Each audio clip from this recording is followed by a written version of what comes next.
من وقفات تربویہ۔ بسم اللہ الرحمن الرحیم۔ داعی اور شہد کی مکھی۔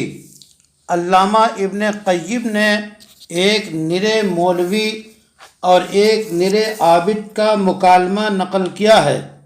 مولوی: میرا خیال ہے کہ جو جنت و جہنم کا تذکرہ سن لیتا ہے تو وہ اللہ کی اطاعت، ذکر، نماز، تلاوت اور نیکی میں لگ جاتا ہے۔ عابد: خاکسار تو شرمسار ہو کر رونے دھونے میں لگاتار لگا رہتا ہے۔ مولوی: اگر آپ گناہوں کے معترف ہوتے ہوئے ہنستے کھیلتے اور خوش رہتے تو یہ آپ کے رونے دھونے سے زیادہ بہتر ہے کہ آپ اپنے نیک اعمال پر فخر کریں، کیونکہ عمل تو اترانے والے کا عمل اس کے سر سے بھی اوپر نہیں جاتا۔ عابد: نصیحت کیجیے۔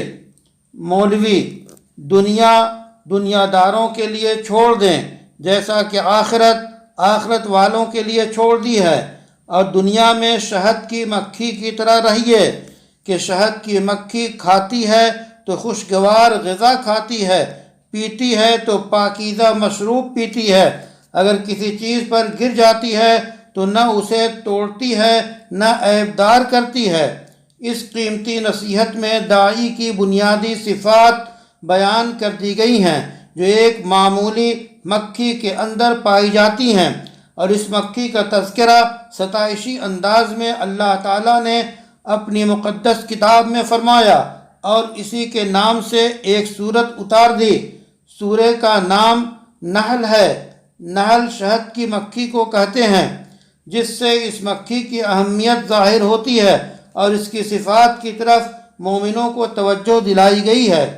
کامیاب داعی رزق حلال پر اکتفا کرتا ہے اور حلال کی تلاش میں رہتا ہے اور ایسے کام کرتا ہے جس سے اللہ خوش ہوں، چاہے لوگ ناراض ہوں۔ جب بات کرے تو ایسی کرے کہ جو اوپر چڑھے اسے فرشتے لے جائیں، لوگوں سے ملے تو کسی عمل سے تکلیف نہ پہنچائے، ناراضگی سے پہلے ہی معاف کر دے، سزا دینے سے پہلے درگزر کر دے۔ جب داعی اللہ کی حدوں کی بے حرمتی دیکھتا ہے تو وہ غضبناک ڈسنے والی شہد کی مکھی کی طرح ہو جاتا ہے۔